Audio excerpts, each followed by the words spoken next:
सिर असहनीय रूप से झंझना रहा था।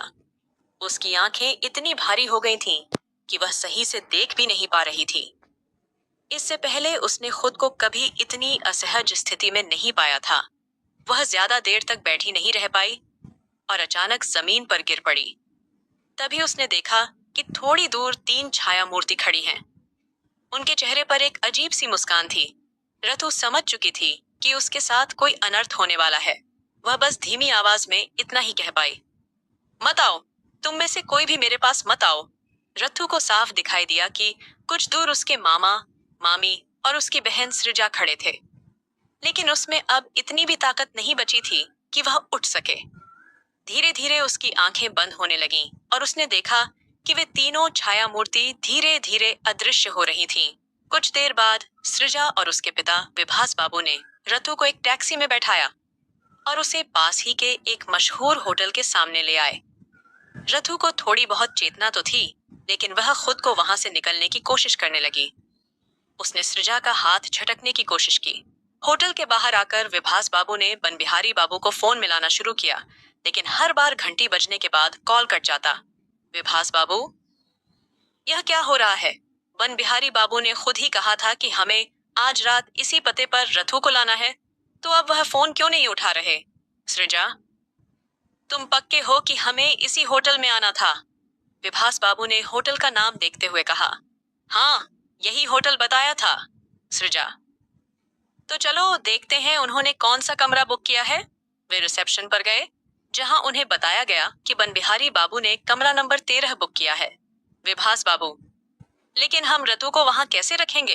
क्या होटल वाले हमें उसे वहां रखने देंगे? सृजा, पहले बनबिहारी बाबू से फोन पर पूछ लो कि हमें क्या करना है। विभास बाबू ने दोबारा उन्हें फोन मिलाया, लेकिन इस बार भी कॉल कट गया। अब वे और भी बेचैन हो गए। 2-3 बार लगातार फोन करने के बाद आखिरकार बनबिहारी बाबू ने कॉल उठा लिया। क्या हुआ? बार बार फोन क्यों कर रहे हो? विभास बाबू, हम रतु को लेकर आ गए हैं, अब उसे आपके कमरे में कैसे रखेंगे? बनबिहारी बाबू धीमे स्वर में, अरे भाई, मैं अभी घर पर हूँ, मेरी पत्नी भी मेरे सामने ही बैठी है। तुम रतु को मेरे कमरे में छोड़ दो, मैंने होटल वालों से बात कर ली है, कोई दिक्कत नहीं होगी, मैं थोड़ी देर में निकल रहा हूँ। उनकी बात सुनकर विभास बाबू को कुछ राहत मिली। उन्होंने सृजा से कहा, वे थोड़ी देर में आ रहे हैं, हमें रतु को कमरे में छोड़कर चले जाना है, कोई दिक्कत नहीं होगी। सृजा, ठीक है, मैं उसे कमरे में छोड़कर आऊंगी, तुम यहीं रुको। विभास बाबू, तुम कर लोगी? सृजा, हाँ मैं कर लूंगी, तुम बस यहीं रुको। इसके बाद सृजा धीरे धीरे कमरा नंबर 13 के सामने पहुंची, लेकिन वह इतनी घबराई हुई थी कि जल्दबाजी में उसने गलती से रतु को कमरा नंबर 12 में छोड़ दिया और वहां से चली गई। रतु अब भी बेहोश थी और बिस्तर पर ऐसे पड़ी थी जैसे कोई निर्जीव शरीर पड़ा हो। सृजा अपने पिता के पास दौड़ती हुई पहुंची और बोली, काम हो गया, अब जल्दी से यहाँ से निकलते हैं। वे दोनों तुरंत वहां से चले गए। इधर कुछ देर बाद होटल के सामने एक और कार आकर रुकी। कार से उतरने वाला व्यक्ति ले ही लड़खड़ा रहा था। उसके सिर में तेज दर्द हो रहा था। वह किसी बिजनेस डील के सिलसिले में यहाँ आया था, जहां उसने जरूरत से ज्यादा शराब पी ली थी। अब उसकी हालत इतनी खराब थी कि वह सही से खड़ा भी नहीं हो पा रहा था।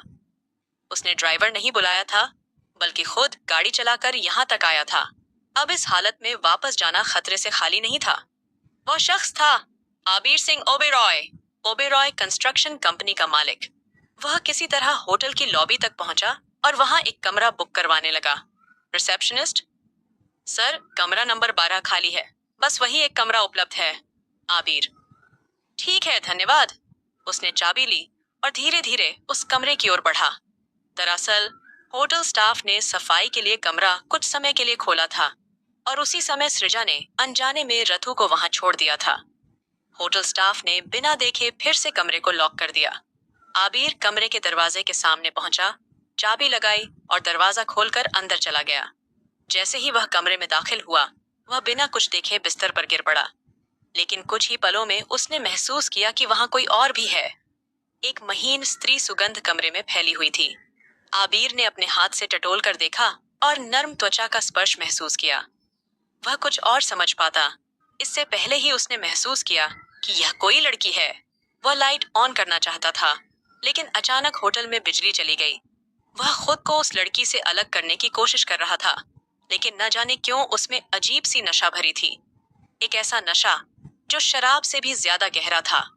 धीरे धीरे आबिर ने उस लड़की के चेहरे और नाजुक गर्दन को छूना शुरू किया। उसी वक्त रतु के मुंह से हल्की सी सिसकारी निकल गई। यह आवाज शायद उसके लिए सुखद एहसास की आवाज थी। रतु के हल्के से सिसकारने से ही आबिर के अंदर वासना की आग भड़क उठी। उसने पागलों की तरह रतु को चूमना शुरू कर दिया। उसके होठों से गालों तक, गले और गर्दन तक वह उसे बार बार चूम रहा था। रतु के मुंह से और भी स्पष्ट सिसकारियां निकलने लगीं। आबिर ने एक झटके में रतु के कपड़े फाड़ दिए और खुद भी पूरी तरह नग्न हो गया। फिर वह उसे बेतहाशा बाहों में भरने लगा। वह नशे में था और समझ नहीं पा रहा था कि वह क्या कर रहा है। इधर रतु को यह भी एहसास नहीं हो पाया कि उसकी जिंदगी में कितना बड़ा तूफान आ चुका था। एक ही रात में दो जिस्म अचानक इतने करीब आ गए थे, लेकिन क्या उनके दिल भी इतने ही करीब आएंगे?